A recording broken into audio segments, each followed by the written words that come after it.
हिंदी साहित्य में आज सुनिए प्रतिष्ठित वरिष्ठ लेखिका सुषमा मुनींद्र की लिखी हुई कहानी रूठे सजन मनाइए जो रूठे 100 बार। प्रस्तुत है कहानी मेरी जुबानी। मैं हूँ सीमा सिंह। पंडितों का 4 सदस्यीय दल आज से महामृत्युंजय जाप के लिए बैठ रहा है। डॉक्टर साहब को आसन्न मृत्यु से बचाने के लिए संध्या नानाविध जतन कर रही है। डॉक्टर साहब अंतिम मियाद की कठिनाई, अफसोस, भय और दर्द से गुजर रहे हैं, लेकिन जाप जैसे जतन को बेवकूफ़ी मानते हैं। संध्या, मेरे लिए तुम भगवान को बहुत कष्ट दे रही हो। मुझे पूजा पाठ, मंत्र जाप, झाड़ फूक में विश्वास नहीं है। मुझे है। डॉक्टर साहब ने पत्नी का मुख देखा। आग्रह, अनुग्रह, याचना, भय, संत्रास, छटपटाहट, बहुत भाव है मुख पर। भावविहीन चेहरे में कुछ मानवीय भाव देखने के लिए शायद एक एक्सट्रीम स्थिति जरूरी होती है। तभी तो उनके स्वास्थ्य और स्वाद की फिक्र न करने वाली संध्या उनके जीवन की मियाद को बढ़ाने के लिए इतने उपक्रम कर रही है। अभी एक दिन उन्हें तावीज़ बंधवाने के लिए अखाड़ घाट ले गई थी। अभी एक दिन घर में काम करने वाला कोदोराम झाड़ फूक करने वाले एक डरावने व्यक्ति को घर ले आया था। उसने उनकी पीठ पर कांसे की थाली रख, नींबू की 2 फाँक रख कुछ मंत्र बुदबुदाए थे। अभी एक दिन संध्या शरणागत जैसे भाव में राम रक्षा स्तोत्र का 11 बार पाठ कर रही थी। अभी एक दिन और अब अंतिम अरज के तौर पर महामृत्युंजय का जाप। लेकिन वे अपनी भूमिका को क्या कहें? चिकित्सक हैं इसलिए, और स्वभावतः भी उन्हें इन उपक्रमों में विश्वास नहीं है। लेकिन विरोध की खाना पूर्ति कर संध्या को वो सब करने दे रहे हैं जो वो करना चाहती है। जीवन भर का लेखा जोखा निकृष्ट रहा हो, पर अंतिम दिनों में की गई सेवा व्यक्ति को जिस आदर्श जगह पर ले आती है, संध्या को वे उस जगह पर आने का अवसर देना चाहते हैं। उसने उनके स्वास्थ्य और स्वाद की फिक्र नहीं की, इस पछतावे में नहीं छोड़ जाना चाहते। कोदोराम कमरे में तीसरी बार झांक गया। पंडित जी साहब को बुला रहे हैं। उन्होंने तत्काल कहा, पूजा में तुम बैठ जाओ संध्या। जाप तुम्हारे लिए है, संकल्प तुम्हें करना है। संकल्प लेकर उठ जाना, पंडित मंत्र जाप करते रहेंगे। वे शिथिल बल्कि विरक्त भाव में आसन पर बैठ गए, हाथ में कुश और मुद्रा। उनकी अस्वस्थता को देखते हुए पंडितों ने संकल्प की क्रिया विधि मशीनी तेजी से पूरी कर दी। अब आप उठ सकते हैं साहब। उन्हें संबल देकर संध्या कमरे में ले आई। उन्हें खुद पर करुणा हुई।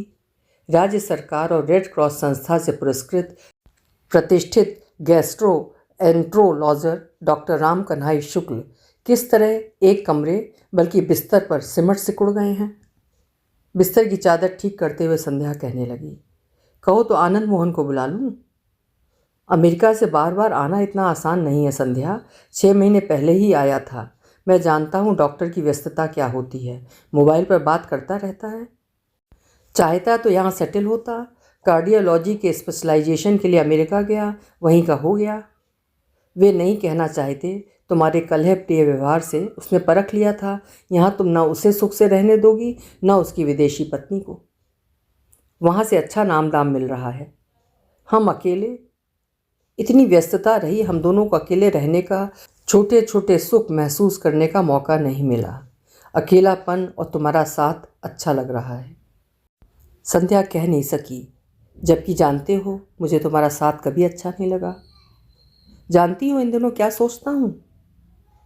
क्या जीवन में रिवर्स गियर लगाने की सुविधा होती तो लगाकर जीवन को उस तारीख पर ले जाता जहाँ से तुम्हारे साथ गृहस्थी शुरू की थी। रिश्ते को मजबूती देने के लिए वो सब करता जो नहीं कर सका। संध्या नहीं कह सकी। प्राप्य के असंतोष और अप्राप्य के पछतावे के कारण न मैं भली प्रकार जी सकी, न तुम्हें जीने दिया, न बच्चों को। असंतोष, अलगाव, अरुचि दिखाते हुए मैंने दाम्पत्य को जाया हो जाने दिया। तुम कितनी मजबूती देते। तुम्हारा दोष नहीं था।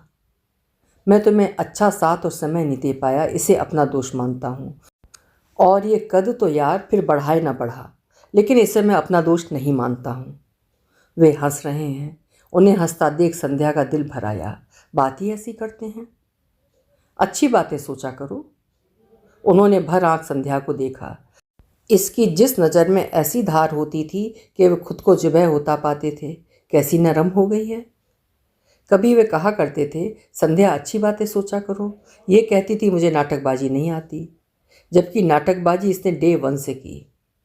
कभी रुमाल, कभी ऐनक, कभी पेन, कभी मोबाइल भूलते हुए वे सोचते थे भुलक्कड़ इंसान हैं, पर जीवन की समाप्त होती मियाद पर छोटी से छोटी बात जिस त्वरा से याद आ रही है, उन्हें लगता है वे भुलक्कड़ नहीं थे, बल्कि लापरवाही में चीज़ें भूलते थे। वे बातें जो निर्णय करती है जीवन को किस श्रेणी में रखा जाए, बार बार याद आती है। अच्छी तरह याद है, जिस साल उन्होंने स्कूल पास किया उनका विवाह कर दिया गया था। उन्होंने ऊधम मचाया, किंतु ग्रामीण पिता का अटल ग्रामीण फैसला। 5वें साल 5 फुट 6 इंच का कद लेकर बीए अंतिम वर्ष की छात्रा संध्या गौने पर आई, तब वे 5 फुट 4 इंच के कद के साथ इंटर्नशिप कर रहे थे। उन्हें कल्पना नहीं थी विवाह और गौने के बीच संध्या लंबान लेती जाएगी और वे औसत पर न पहुंचेंगे। आगे भी बाजी मारते हुए कद पर मेद जोड़ेगी, उनका निम्न औसत कद दुबलाया रहेगा। प्रथम रात्रि पर संध्या के चेहरे में साफ भाव था, उसकी कल्पना का सत्यानाश हुआ है। हैरान वे भी थे, इन वर्षों में संध्या ने किस वटी का सेवन किया जो लंबान लेती गई, लेकिन उन्होंने हैरानी को जाहिर नहीं होने दिया था। संध्या को गुमसुम देख उनकी समझ में नहीं आ रहा था तालमेल कैसे बनाएं। तालमेल की शुरुआत करते हुए उन्होंने MBBS का प्रसंग सुना डाला। मैं सचमुच बेवकूफ़ था संध्या। हम सब मेडिकल स्टूडेंट डेड बॉडी को घेर कर खड़े थे। एनाटॉमी समझाई जा रही थी। किसी फ्लूइड का बहाव हुआ या जो भी छोटी सी हरकत ले डेड बॉडी आगे की ओर थोड़ा इस तरह तन गई जैसे उठने की कोशिश कर रही हो। सभी डरे, पर मेरी चीख निकल गई। अंकल जी उठ गए। बहुत फटकार पड़ी। लड़के महीनों तक अंकल जी कहकर मुझे चिढ़ाते रहे।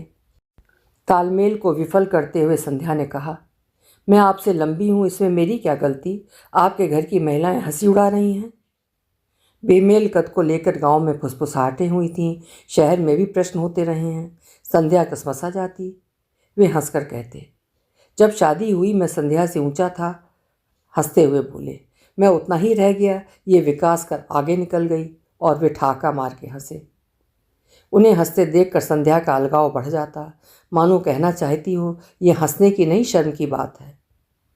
आज वे ठीक ठीक नहीं कह सकते उनके छोटे कद का असंतोष इतना प्रबल रहा या खुद के लंबे कद का अभिमान कि संध्या तीनों बच्चों अनुराधा, अनुमेहा और सबसे छोटे आनंद मोहन को उनके विकासशील दिनों में सचेत करती रही। अच्छी डाइट से, वर्जिश से, चाहे जिस तरह, तीनों को, खासकर आनंद मोहन को अच्छा कद हासिल करना है। विधाता का परिहास, बेटियों ने संध्या का कद पाया, बेटे ने डॉक्टर साहब का। वो आनंद मोहन को निराश कर दी। आनंद, अनुराधा और अनुमेहा ने अच्छी लंबाई ली है। लगता है तुम अपने पापा जैसे गिड्डे रह जाओगे। कुछ करते क्यों नहीं? माँ, पापा की हाइट को लेकर मुझे कॉम्प्लेक्स नहीं है। मेरा दिमाग पापा जैसा शार्प है, मैं इतना ही चाहता हूँ। कहकर आनंद मोहन ने दर्शा दिया था वो निरर्थकता पर कभी विचार नहीं करेगा। ऐसे तमाम कारणों से साबित होता गया संध्या उन लोगों में है जो सदैव अप्रसन्न और असंतुष्ट रहते हैं। ऐसे लोग असंतोष के कारण ढूंढते हैं। संध्या उनके कद को लेकर असंतुष्ट रही, कभी उनकी व्यस्तता को लेकर, कभी छोटी जगहों पर हुई पदस्थापना को लेकर, कभी उन वजहों को लेकर जो वस्तुतः वजह नहीं थी।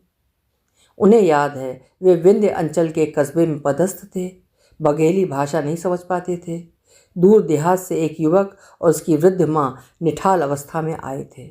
युवक हाफ कर बताने लगा, साहब जी, झरना झरत है और खांसी आवत है। चिकित्सा विज्ञान की पोथी में उन्होंने इन व्याधियों के नाम नहीं पढ़े थे। तकलीफ बताओ। तकलीफें बता रहे हैं, कंपाउंडर ने अनुवाद किया। दस्त लगते हैं और खांसी आती है। बीमारी पकड़ में आ गई, तुम जल्दी ठीक हो जाओगे। वे मुस्कुराते हुए पर्चा लिखने लगे। युवक आगे बोला, लक्सर अर्थात लगातार माता राम का देख ले, बेर बेर गांव से आवत नहीं बने, अर्थात आते नहीं बनता। आपको क्या तकलीफ है माता राम? उधर सूल से कराहती वृद्धा बोली, आप इतने बड़े डागदर या टेलीफोन अर्थात स्टेथोस्कोप से पता चल जाई पीरा कहाँ है। वे हंसी नहीं रोक सके थे। स्टेथोस्कोप दर्द नहीं बताता, आपको बताना पड़ेगा। कबों दहीने पे रात है, कबों बाएं, कुछ समझ में ना आवे। घर पहुंच वे संध्या से बताने लगे थे, आज 2 पेशेंट ने ऐसी बीमारी बताई कि आनंद आ गया। संध्या, खाना लगाओ, पूरी बात बताता हूँ। ठंडा खाना परोसते हुए संध्या ने ठंडेपन से कहा, इस छोटी जगह में कोई आनंद नहीं है। बीमार है और बीमारी है, और कुछ है, पर डॉक्टर के आसपास बीमार और बीमारी ही दिखती है। इन देहातियों को फीस देने की तमीज़ नहीं है। वेतन कितना कम है, कैसे घर चले, कैसे गृहस्थी। गृहस्थी अच्छी चल रही है? क्या अच्छा है गृहस्थी में, जान लूं? वे कह नहीं सके थे। नहीं जान पाओगी, क्योंकि तुम्हारी अप्रसन्न और असंतुष्ट रहने की आदत है। फिर उनका तबादला विंध्य अंचल से मालवा के लिए हो गया और वे यहीं बस गए। हाथ में यश, दिल में सच्चाई। वे व्यस्त होते गए, संध्या अस्त व्यस्त होती गई। वे थककर घर आते, संध्या भावविहीन चेहरा लिए मिलती। वे सरल भाव में बात करते, संध्या बात को जटिल बना देती। एक 10 साल की बच्ची क्रिटिकल कंडीशन में लाई गई थी। होप नहीं थी, लेकिन मैंने कोशिश की। बच्ची खतरे से बाहर है। खतरे से बाहर ना होती शायद तो अब भी घर ना आते। संध्या, खुश होकर बात किया करो। तुम खुश रहोगी तो माहौल अच्छा रहेगा। जल्दी खाना खाओ, मैं सोऊं। सुबह उठकर बच्चों को स्कूल के लिए तैयार करना होता है। उनकी नज़र पालने में सोए आनंद मोहन पर पड़ती। वे थकान भूल जाते। मैं घर आता हूँ, ये छुटके मियाँ सो जाते हैं। संध्या इसे जगा कर इसके साथ खेलने की इच्छा हो रही है। सब नाटकबाजी, बड़ी मुश्किल से सोया है, जगा मत देना। कड़वा बोलती रहो, मुझे डायबिटीज़ नहीं होगी। मधुमेह क्या, गुर्दे खराब हो गए? रीनल फेलियर, हृदय विदारक रिपोर्ट। तुम ठीक हो जाओगे, ठीक ही हो, कुछ नहीं हुआ है, कह रही है संध्या के भावविहीन मुख पर उन्होंने सेहरन, भय, व्याकुलता जैसे भावों को लौटते देखा। कभी आश्वासन अवलंबन न देने वाली संध्या ऐसा आश्वासन दे रही थी जिसे चिकित्सक होने के कारण वे जानते थे महज आश्वासन है। मैं ठीक हूँ, अच्छे से अच्छा इलाज, किडनी ट्रांसप्लांटेशन, जो भी कराना पड़े, तुम ठीक हो जाओगे। किडनी ट्रांसप्लांटेशन पर विशेषज्ञों ने राय दी। इस उम्र में किडनी ट्रांसप्लांटेशन कठिन है। हाई बीपी के मरीज के लिए तो और भी कठिन है। परिवार से कोई किडनी डोनेट करे तो चांस लिया जा सकता है। मैं सिरफिरा नहीं हूँ, ना ही अमर होना चाहता हूँ। संध्या ने पहली बार जाना किसी मुद्दे पर वे इतने जिद्दी हो सकते हैं, अटल, अडिग। वो एक क्षण था जब संध्या क्या से क्या हो गई। खाना ले आऊं? संध्या ने इस तरह कभी आग्रह नहीं किया। क्या बनाया है? डॉक्टर साहब ने इस तरह कभी नहीं पूछा। बिना नमक के क्या बनाया जा सकता है? ले आओ। थाली में बिना चुपड़ी रोटी, एक पेड़ा, अमरूद के कुछ फांके, कटोरी में दूध देख उन्हें ठंडी थाली याद आ रही है। स्वादिष्ट गर्म भोजन की आस रहती थी, लेकिन संध्या उनके सामने ठंडी थाली रख मेज के दूसरे छोर पर बैठते हुए मटर छीलने या भाजी काटने में व्यस्त हो जाती। संध्या का निरुत्साह उनकी स्वाद ग्रंथियों को सुस्त कर देता। वे न जान पाते खाने का स्वाद कैसा है। पहला कौर मुंह में डालते ही जहन में अस्पताल में हुई मरीज की मृत्यु पर परिजनों का क्रंदन ताज़ा हो जाता। दूसरा कौर खाते कि मृत का विवर्ण मुख विचलित करने लगता। परिजनों का आरोप, डॉक्टर ने इलाज ठीक से नहीं किया, भूख खत्म कर देता। रेफर किए गए केस अक्सर इतनी बुरी दशा में आते कि खाना खाने की इच्छा न होती। वे आधा अधूरा खाकर उठ जाते। संध्या नहीं पूछती कि खाना क्यों छोड़ दिया। पूछती तो वे अपना विषाद कहते कि मैंने हजारों मरीजों को ठीक किया, उसका कोई जिक्र नहीं, पर एक पर इतना बवाल। भूखी मर गई। यदि संध्या तोष देती, तुमने कोशिश की, उसकी उम्र इतनी ही रही होगी, थोड़ा और खा लो। वे शायद धीरज धरकर एक चपाती और खा लेते, खाने का स्वाद जान पाते। अब थाली में रखा है लवण रहित परहेजी खाना। रोगियों को परहेज करने के लिए सख्ती से डांटते थे। किसी रोगी के बिस्तर में तंबाकू की पुड़िया थैली देख लेते, उठाकर फेंक देते थे। यही कहकर तुम बीमार हुए हो, खाओगे तो अस्पताल से भगा दूंगा। संध्या अब नहीं खाया जाता, उन्होंने थाली सरका दी। थोड़ा तो नहीं, बाजार में गन्ना खूब आ रहा है, मंगवाऊं क्या? स्वाद बदलेगा, तुम्हें पसंद भी है। अब इच्छा नहीं होती है। मुझे लगता है जीवन की इच्छाओं की भी एक उम्र होती है। उन्हें याद है बाजार से गुजरते हुए वे ईख खरीद लाते थे। संध्या गन्ना दिग्गिया ले आया। गांव में खेत से उखाड़कर दांत से छीलकर खूब खाया है। सरौते से काटकर गडेरी बनाओ, मैं खाऊंगा। आनंद मोहन दौड़कर उनकी पीठ पर लद गया था। पापा, गन्ने का मौसम जा रहा है, आपको अब गन्ना खाने की याद आई? उन्होंने आनंद मोहन को आगे खींच लिया था। तुमने याद नहीं दिलाया मेरे बच्चे। देश दुनिया की खबर रखने लगे तो कैसे मालूम होगा इतना व्यस्त रहते हैं।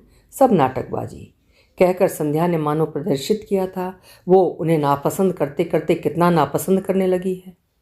बड़ी बेटी अनुराधा ने डॉक्टर साहब का पक्ष किया। माँ, पापा थक कर आते हैं तो माहौल बिगाड़ देती हो। सब थक कर आते हैं, मैं ही निठल्ली हूँ। तुम्हारे पापा ने ना कभी घर परिवार के लिए वक्त निकाला, ना जिम्मेदारी समझी। पूछो किस क्लास में पढ़ती हो, नहीं बता पाएंगे। संध्या, बच्चों से ऐसी बात करोगी तो वो मेरे बारे में गलत राय बनाएंगे और तुम्हारे बारे में भी। मैं बुरी हूँ चंडालिनी, पर ऐसी नहीं थी, तुम्हारे व्यवहार ने बना दिया। दंग होकर वे संध्या को देखते रह गए थे। बातों को किस तरह फैब्रिकेट करने लगी है, जबकि वे और ये भी जानती होगी उनके कद, उनकी व्यस्तता, उनका अस्पताल से वक्त बेवक्त घर आना, आपात स्थिति में वक्त बेवक्त अस्पताल चल देना जैसी स्वाभाविक स्थितियों में ये असंतोष के कारण ढूंढती है। संध्या ने गड़ेरी बनाने में विलंब किया। वे ठीक से खाना भी नहीं खा पाए थे कि वकील का फ़ोन कॉल आ गया गवाही के लिए। उन्हें अदालत पहुंचना है। वे बिना गड़ेरी खाए अदालत चले गए थे। आज संध्या गन्ने की याद दिला रही है। उनकी इच्छा हुई कहें, संध्या, मैं परिवार के लिए वक्त निकालना चाहता था, पर न रोग का अंत था, न रोगियों की संख्या कम होती थी। रोगी, शल्यक्रिया, विभागीय आयोजन, सेमिनार, अदालती गवाही जैसी व्यस्तता से मैं थकता था। बीमारों की कीचड़ भरी आंखें, जीभ, नाड़ी देखते हुए ऊबता था। लेकिन व्यस्तता के साथ मेरी छाती में भी संवेदनशील हृदय धड़कता था। मैं बच्चों को चलना सिखाना चाहता था, इत्मीनान से तुम्हारे साथ बैठकर चाय पीना चाहता था, लेकिन तुम्हारे व्यवहार, तुम्हारे तेवर, तुम्हारे जड़ चेहरे को देख ऐसा निस्तेज और भयभीत हो जाता था जैसे किसी का वध करके आ रहा हूँ। तुम सहज स्वाभाविक संतुलित रहकर मुमकिन सा माहौल बनाती, छोटे छोटे लम्हों, छोटे छोटे सुखों की याद दिलाती तो हम दाम्पत्य को बेहतर और प्रभावी बना सकते थे। बच्चे इस तरह डरे सहमे न रहते। बेटियां शादी के बाद दूसरे माहौल में रम गईं, पर आनंद मोहन ने सहा है।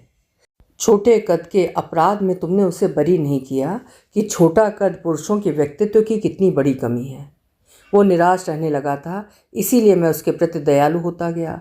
आज वो पिता बन चुका है, फिर भी मुझे पालने में सोया शिशु आनंद मोहन बहुत याद आता है। लेकिन अब ये सब क्या कहना। इस तरह की बातें कर वे संध्या को पछतावे में नहीं छोड़ जाना चाहते। हंसकर कहने लगे, जाप का प्रभाव पड़ा है संध्या, मैं अपने भीतर ताकत महसूस कर रहा हूँ। पैरों में, चेहरे, देह में सूजन आ गई है, डायलिसिस की बात चल रही है, लेकिन ताकत महसूस कर रहे हैं। संध्या का कंठ रुद्ध है। तुम्हारी ताकत कब खत्म हुई थी? याद है स्लिप डिस्क के कारण तुम बेड रेस्ट पर थे। मरीज आते थे और तुम बिस्तर पर पड़े हुए पर्चा लिख देते थे। मरीजों को किसी और डॉक्टर पर भरोसा ही नहीं था। यही संध्या तब कहती थी, रोगियों को देखना है तो बिस्तर छोड़ो, अस्पताल जाओ या कायदे से आराम करो। इस तरह तुम ठीक नहीं हो सकते। तुम्हारे कारण मैं कहीं नहीं जा पाती, क्लब से कॉल आते हैं। चली जाओ, मैं पड़ा रहूँगा। वो चली जाती थी। आज पसीज रही है। वे उसके पसीजने को महसूस कर रहे हैं। तब बिस्तर पर पड़े हुए पर्चा लिख देता था और अब इतना लाचार हो गया हूँ कि किसी का इलाज नहीं कर सकता। संध्या ने उनका मुख बड़े ध्यान से देखा। उत्साहित रहने वाला यह चेहरा मलिन होते हुए कातर हो गया है। ओह, रोना नहीं चाहती पर कोरें चू रही हैं। वे घबरा गए। रोगी तो मैं साहस खो दूंगा। संध्या के रुद्ध कंठ से किस्तों में शब्द निकले। तुम ठीक कहते हो, सब कुछ किसी को नहीं मिलता। जिसे बहुत कुछ मिलता है उसका भी कुछ छूट जाता है। जो मिल रहा था मैं से छोड़ वो ढूंढती रही जो नहीं मिल रहा था। मेरा भी दोष था। तुम्हारी कुछ उम्मीदें रही होंगी, व्यस्तता कुछ सोचने न देती थी। कई बार तुम्हें मेरी वजह से एम्बेरसमेंट हुई। नहीं नहीं, एम्बेरसमेंट? क्लब में हस्बैंड डिनर रखा गया था। वे क्लब पहुंचे तब प्रायः सभी लोग आ चुके थे। संध्या खिलखिला रही थी। उनके सम्मुख इस तरह नहीं हंसती थी। उन्हें अच्छा लगा, ये कहीं तो खुश है। सदस्यों ने अपना पाक हुनर रात्रि भोज में झोंक दिया था। वातावरण में भली सी सुगंध प्रसारित थी।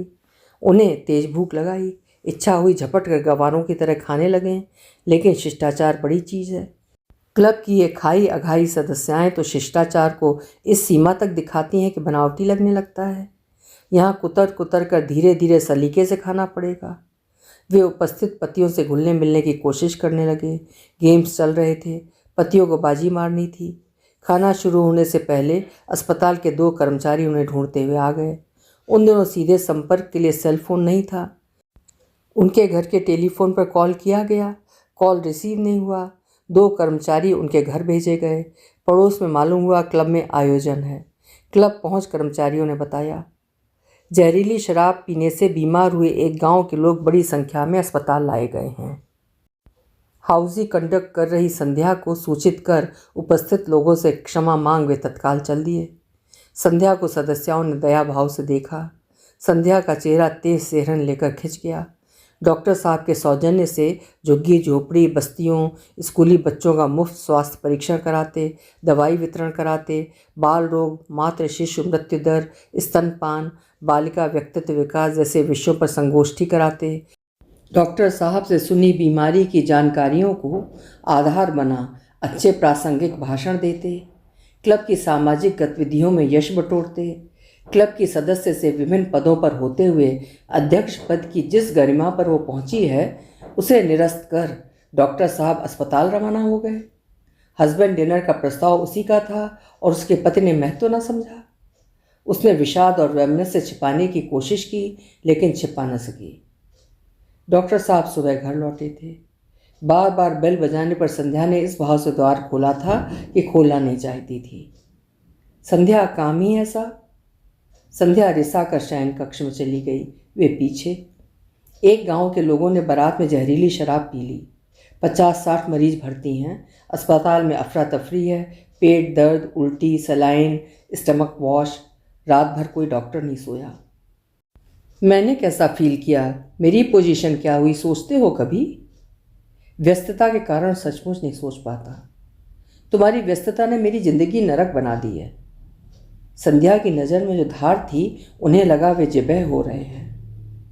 तुम नहीं जानती नरक क्या होता है। जानना चाहती हो तो अस्पताल में ऐंठते कराहते उल्टी करते दर्द से चिल्लाते लोगों को देखो। लोग बहुत तकलीफ में हैं संध्या। बीमार और बीमारी, इन 2 शब्दों से मुझे नफरत हो गई है। सबके पति देर तक एंजॉय करते रहे, हमारी बेमेल जोड़ी को वैसे भी लोग पॉइंट आउट करते हैं। कल तो शर्मा जी ने यहाँ तक कह डाला, डॉक्टर साहब पैसे के पीछे भाग रहे हैं, इतने पैसे का क्या करेंगे? शर्मा जी ऐसा सोचते हैं तो यही सही। मैं उनकी तरह न शराब पीता हूँ न देर तक जुआ खेलता हूँ। तुम तो जानती हो मेरे लिए पैसा कभी महत्वपूर्ण नहीं रहा। तुमने शर्मा जी का विरोध क्यों नहीं किया? जंग लड़ती। लोग विपरीत बोलने की हिमाकत करते हैं क्योंकि तुम्हारे चेहरे, तुम्हारे व्यवहार से जान जाते हैं तुम मेरे साथ खुश नहीं हो। मेरे विरुद्ध सुनना तुम्हें अच्छा लगता है।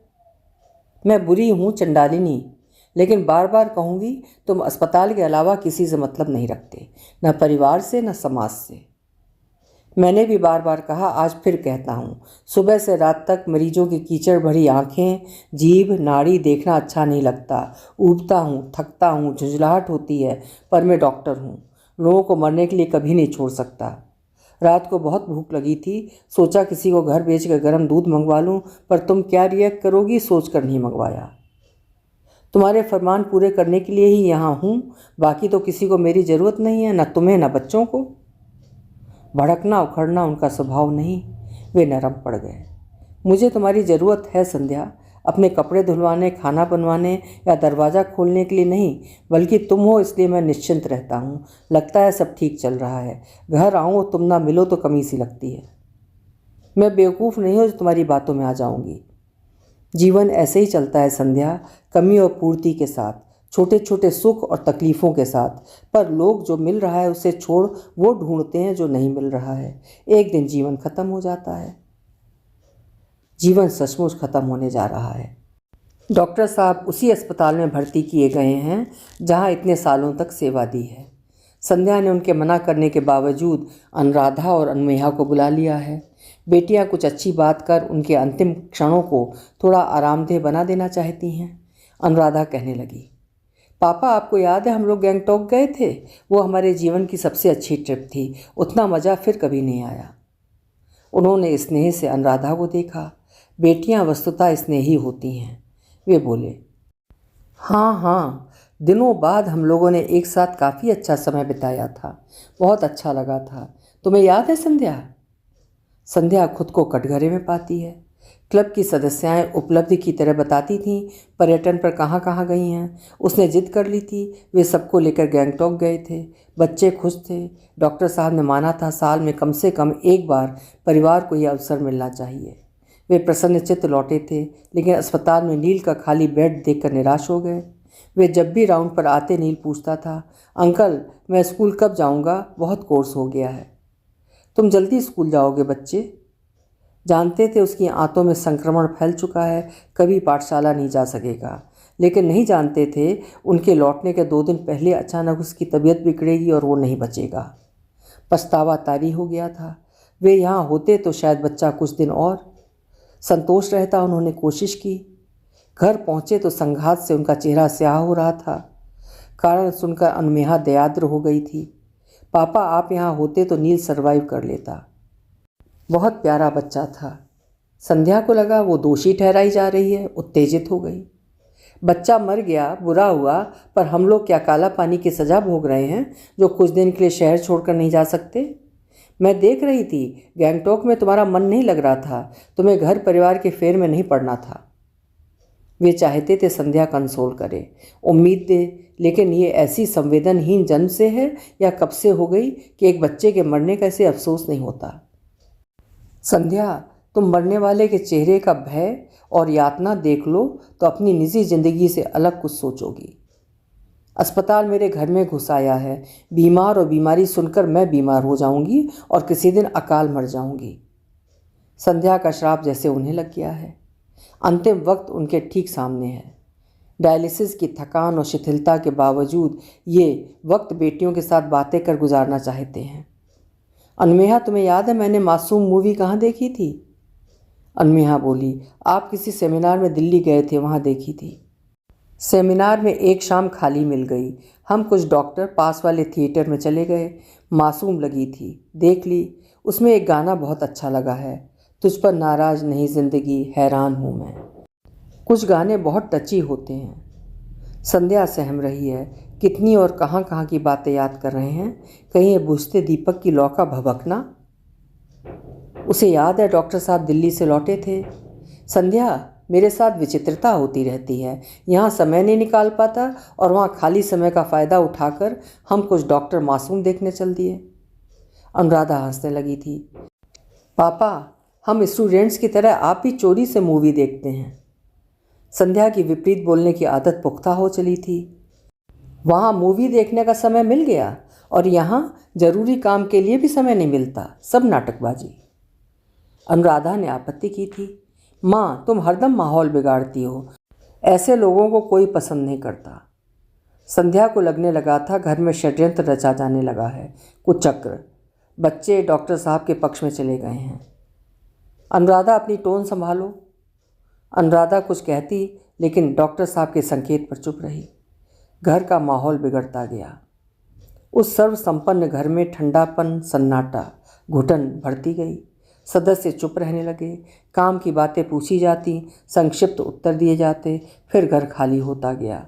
बच्चे एक एक कर बाहर पढ़ने चले गए। विवाह अपनी अपनी गृहस्थी में व्यस्त। बच गए 2 प्राणी, चुप खामोश, एक दूसरे से कतराते हुए। संध्या जानती थी उसकी चुप्पी डॉक्टर साहब को ग्लानि से भरती है, इसलिए अधिक चुप रहने लगी। वे जानते थे संध्या उन्हें नापसंद करती है, इसलिए अधिक चुप रहने लगे। दोनों जानते थे चुप रहना दाम्पत्य के लिए खतरनाक होता है, लेकिन अधिक चुप रहने लगे। एक दूसरे के अभिमान स्वाभिमान को समझने बचाने की कोशिश दोनों ने छोड़ दी और दाम्पत्य में निष्प्रह भाव आता चला गया। डॉक्टर साहब के सेल फोन पर कॉल है। एक भूतपूर्व विधायक उन्हें देखने आ रहे हैं। संध्या उनके बेड की सलवटों को ठीक करते हुए बोली, अब क्यों आ रहे हैं? तब तो एकनाथ को हंगामा करने से नहीं रोका था। तुम्हें याद है संध्या? वो कोई भूलने की बात है? विनयशील छवि वाले विधायक का इकलौता उच्छृंखल पुत्र एकनाथ वमन और पेट दर्द से शिथिल पत्नी मुक्ता को अत्यंत गंभीर अवस्था में अस्पताल लाया था। क्षय रोग से ग्रस्त ऐंठ सूख कर आपस में चिपक गई आंत में छोटे छोटे रंध्र हो गए थे ऑपरेशन कर रहे चिकित्सकों ने आंतों की ऐसी दुर्दशा पहले नहीं देखी थी। डॉक्टर साहब ने अपने सधे हाथ और सधी दृष्टि से पूरी कोशिश की, लेकिन रोगिणी का ऑपरेशन टेबल पर प्राणांत हो गया। मुक्ता का प्राणांत एक नाथ के लिए राजनीति करने का मौका बन गया। उसने अस्पताल में समूह के साथ हंगामा किया। मार डाला मेरी पत्नी को। कितना पैसा चाहिए था? 1,00,000, 2,00,000? मैं मुंह पर मारता। उनका जी चाहा था एक नाथ के कड़क कुर्ते का कॉलर पकड़कर कहें, यह शेयर मार्केट नहीं है जो तुम बोली लगा रहे हो। मुक्ता की स्थिति बताती थी वो महीनों से बीमार रही होगी। तुमने लापरवाही की, उसे क्रिटिकल कंडीशन में अस्पताल लाए। कितनी कठिनाई से उसके ग्रुप का ब्लड मिला। वे प्रबंधन के दबाव में चुप रह गए, लेकिन एकनाथ ने दैनिक में छपाया, डॉक्टर राम कन्हई शुक्ल लापरवाह, लोभी, गैर जिम्मेदार चिकित्सक हैं। ओटी में मरीज का पेट चीरकर उसके परिजनों से पैसा मांगते हैं। मुक्ता की बीमारी इन प्रयोगधर्मी चिकित्सकों के लिए प्रयोग का नमूना बनी हुई थी। रोज़ रोज़ नए नए प्रयोग परीक्षण हो रहे थे। मेडिकल छात्रों को उसकी बीमारी के लक्षण समझाए जा रहे थे। सर्जरी में देर की गई और उसका प्राणांत हो गया। ये कठिन दौर था। मुक्ता प्रकरण विधानसभा में उछाला गया। विशेष जांच का आदेश हुआ। वे निर्दोष साबित हुए, लेकिन लगातार अपनी पहचान खो बैठे हैं। बड़ी बड़ी डिग्रियां जाली साबित हुई हैं। अर्जित उपलब्धियां छीन ली गई हैं। चाहते थे संध्या प्रलेप लगाए। लोग तुम्हारे साथ हैं, विभाग तुम्हारे साथ है। तुमने कोशिश की। मैं जानती हूँ तुम अपने काम में लापरवाही नहीं करते। उनकी ग्लानि कुछ कम हो पाती। पति अपने गलत प्रसंग और फैसलों पर भी पत्नी से समर्थन की उम्मीद कर खुद को संतोष देना चाहते हैं। वे कम से कम पत्नी की नज़र में दोषी नहीं हैं। संध्या ने तो उनके सही फैसलों में सहमति नहीं दिखाई। अस्पताल के लिए प्राण दे दो, यश नहीं मिलने वाला। भरा था दिल। वे रोना चाहते थे, पर पुरुष आमतौर पर रोते नहीं। संध्या का शुष्क व्यवहार अपने सर्किल में बताना चाहते थे, पर पुरुष आमतौर पर अपने दुख नहीं बताते। किसी से बताते तो लोग विश्वास ना करते। उन जैसा सर्वसमर्थ व्यक्ति अभाव, असंतोष और अवसाद से गुजर रहा है। विधायक के जाने के उपरांत डॉक्टर खान डॉक्टर साहब को एक आवश्यक इंजेक्शन लगाने आ गए। सर, आज आप काफ़ी फ्रेश लग रहे हैं। वे मुस्कुरा दिए। उन्होंने मरीजों को ऐसे आश्वासन खूब दिए हैं। वे जानते हैं आश्वासन मरीज की इच्छा शक्ति को सुदृढ़ करते हैं, पर जानते हैं ऐसे आश्वासनों में दम नहीं होता। फिर भी बोले, बीमार कब लगता हूँ? बीमार नहीं लगते हो, पर यह तुम्हारा कंबल कहाँ जा रहा है? ठीक से ओढ़ो, ठंड लग जाएगी। संध्या उनका कंबल ठीक करने लगी। कभी चाहते थे संध्या उन्हें गर्म मोजों और मफलर की याद दिलाए। ये बातें छोटी होती हैं, लेकिन रिश्तों को मजबूत करती हैं। अब क्या शीत, ताप, आतप, वर्षा। संध्या को कंबल ठीक करते देख डॉक्टर खान बोले, सर, हम लोग बूढ़े हो जाएं, पर पत्नी हमें बच्चा ही समझती हैं। मैडम आपकी बहुत केयर करती हैं। सुनकर संध्या खिड़की के पार देखने लगी। उनकी इच्छा हुई डॉक्टर खान से पूछें, आपकी पत्नी आपकी बहुत केयर करती हैं? करती हैं तो आप आम दंपतियों से बेहतर स्थिति में हैं। मेरी राय में दाम्पत्य में एक आम सी स्थिति ये होती है कि पति और पत्नी को अपना पक्ष, अपना आचरण सही, दूसरे का गलत लगता है। वे नहीं समझना चाहते इस द्वंद्व को ख़त्म कर दें, तो इससे अच्छा नाता दूसरा नहीं है। इस नाते में अधिकार, बराबरी, मित्रता, कई भावों की पूर्ति होती है, लेकिन इस रिश्ते में बहुत उठापटक है। मेरा तो मानना है डॉक्टर खान, ये किसी एक दाम्पत्य की स्थिति नहीं है। सुदीर्घ साथ की बोरियत, किसी परिवर्तन की चाह, कल्पनाओं, अपेक्षाओं का पूरा न होना अक्सर संबंधों में दूरियां ला देते हैं। ये दूरी आरोप प्रत्यारोप की शक्ल ले लेती है। दंपत्ति निरर्थकता, निरुत्साह, शुष्कता में जीने लगते हैं। यद्यप जानते हैं दूसरा विकल्प नहीं है, हो तो भी सामाजिकता और नैतिकता उस विकल्प तक पहुँचने नहीं देगी। डॉक्टर खान मजा देखिए, तमाम द्वेष, घृणा, क्रोध, क्रूरता, मतभेद, खुरदुरेपन, शिकायत के साथ ये बंधन अक्सर निभ ही जाता है। दोनों में जब एक साथी अंतिम मियाद पर आ जाता है, सारी शिकायतें अपना स्वरूप और कारण खोकर उन अच्छे भावों में विलय हो जाना चाहती हैं जो जीवन को सुंदर, सुडौल, संतुलित बनाने के लिए ज़रूरी होते हैं। अफसोस, न जीवन वापस लौटता है, न भाव। डॉक्टर साहब कुछ नहीं कह सकते। क्या कहेंगे डॉक्टर खान, और कैसा महसूस करेगी संध्या? उसे पछतावे में नहीं छोड़ जाना चाहते।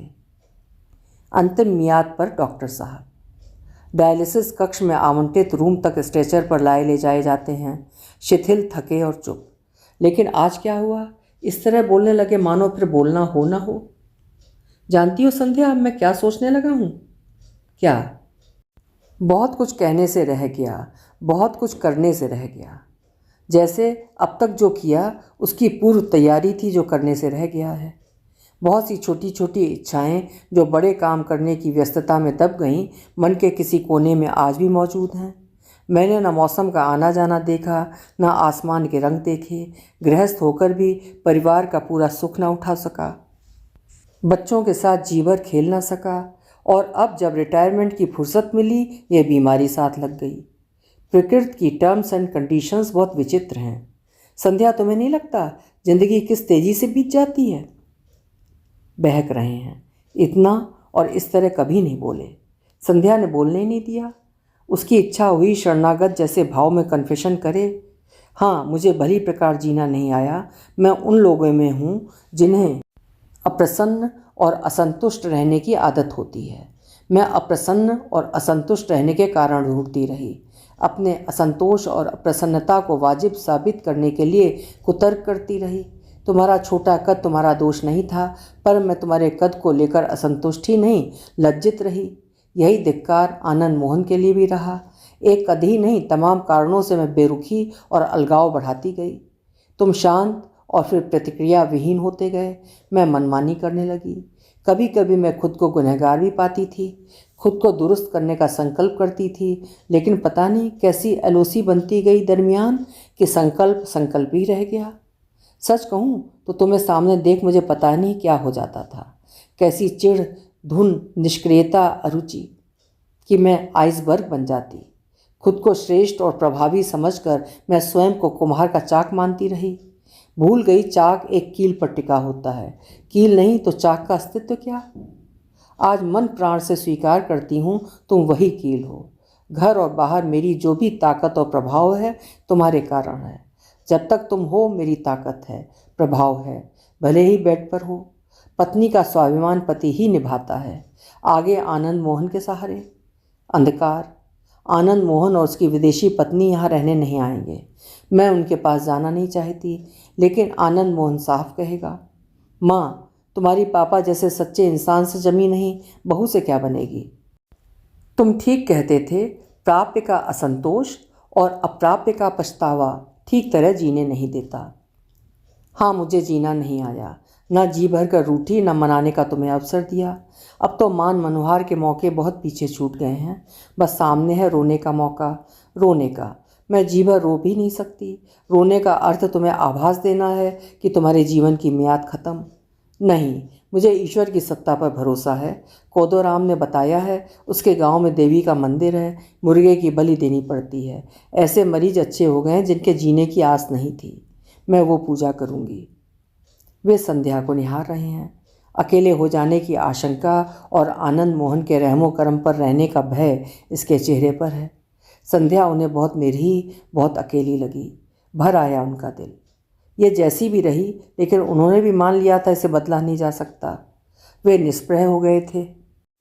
बेहद गर्माहट और अपनेपन की जिद की तरह इसे मनाने की कोशिश नहीं की। करते तो शायद नरम पड़ जाती, एक सरल राह निकलती। अब तो पटाक्षेप। संध्या लाल साड़ी पहने हुए अस्पताल आई तब सुबह के 10 बज रहे थे। उन्होंने माना वह इस उम्र में भी खूबसूरत लगती है। लाल रंग की साड़ी में तो बड़ी ग्लैमरस लग रही है। बोले, लाल मेरा फेवरेट कलर है, तुम पर बहुत अच्छा लग रहा है, इसीलिए लाल साड़ी पहनी है। मुझे एक पूजा करानी है। अनमेहा को साथ ले जाऊंगी। अनुराधा तुम्हारे पास रहेगी। जल्दी लौटूंगी। मेरे लिए तुम भगवान को बहुत कष्ट दे रही हो। और अनमेहा के 6 साल के पुत्र सरस ने मूर्खता कर दी। नाना, मैं भी नानी के साथ कोदोराम के गांव जा रहा हूँ। नानी टेम्पल में कॉक की बलि देगी। ये बलि क्या होता है? उनके मस्तिष्क की संपूर्ण नसें झंझना गईं। लाल साड़ी रक्त रंजित लगने लगी। संध्या आतताई। उनका जीवन बचाने के लिए जीव हत्या? ये अमानवीय बल्कि विभत्स पूजा है। चीखने की आदत नहीं, कम बोलते हैं। बोलने में सांस भर आती है, लेकिन बोले, संध्या, मुर्गा अपने प्राण देकर मेरे प्राण नहीं बचा सकता, बचा सके फिर भी मुझे क्रूरता मंजूर नहीं। मैंने लोगों का जीवन बचाया है, मैं वध का विचार तक नहीं कर सकता। जानता हूँ कि मैं नहीं बचूंगा, पर आज तुमने मेरी जीने की इच्छा खत्म कर दी। कभी नहीं कहा, लेकिन कह रहा हूँ, तुमने संभावनाओं पर कभी नहीं सोचा। सोचती तो हम बेहतर समय बिता सकते थे, अब असंभावनाओं पर सोच रही हो। संवेदनाओं, भावनाओं, प्रेरणा, प्रोत्साहन का अब अर्थ नहीं, ये पूजा नहीं होगी। उनकी देह में ताकत नहीं है, लेकिन मजबूत होकर ठीक सामने है। पूरी उम्र उन्हें परास्त करने वाली संध्या ऐसी हतबल हो गई कि एक छोटी सी दलील नहीं ढूंढ पा रही है। अनुराधा और अनमेहा निर्वाक। सरस नहीं समझा कि उसने ऐसा क्या कहा जो इतना बवाल। उन्होंने सिर तक कंबल तान लिया, मानो परिदृश्य से विलुप्त हो जाना चाहते हैं। संध्या का जी चाहा उनके तेजी से झुकते चले जा रहे कंधे पर सिर रखकर रो ले। उन्हें ऐसी समीपता की आदत नहीं, इसमें साहस नहीं। वे इतने रुष्ट कि दृश्य नहीं देखना चाहते। ये इतनी बेबस कि मोह से, नेह से उन्हें मना नहीं सकती। कुछ देर पता नहीं किस संभावना की प्रतीक्षा में खड़ी रही, फिर अटैच्ड बाथरूम में चली गई। आंखें बरस रही थीं, नल की धार के साथ धारों धार। अभी आप सुन रहे थे असंतुष्ट दाम्पत्य का सटीक मनोविश्लेषण करती हुई कहानी रूठे सजन मनाइए जो रूठे 100 बार। लेखिका सुषमा मुनींद्र जी ने कहानी के जरिए सकारात्मक संदेश और सलाह भी दी है, जिसके लिए वे बधाई की पात्र हैं। कहानी अगर आपको पसंद आई है तो लाइक ज़रूर करिएगा और साहित्य प्रेमी मित्रों के साथ साझा भी करिएगा। कल फिर मिलेंगे। उच्च कोटि का हिंदी साहित्य सुनते रहने के लिए मेरे चैनल्स को सब्सक्राइब जरूर करिए। बहुत बहुत धन्यवाद।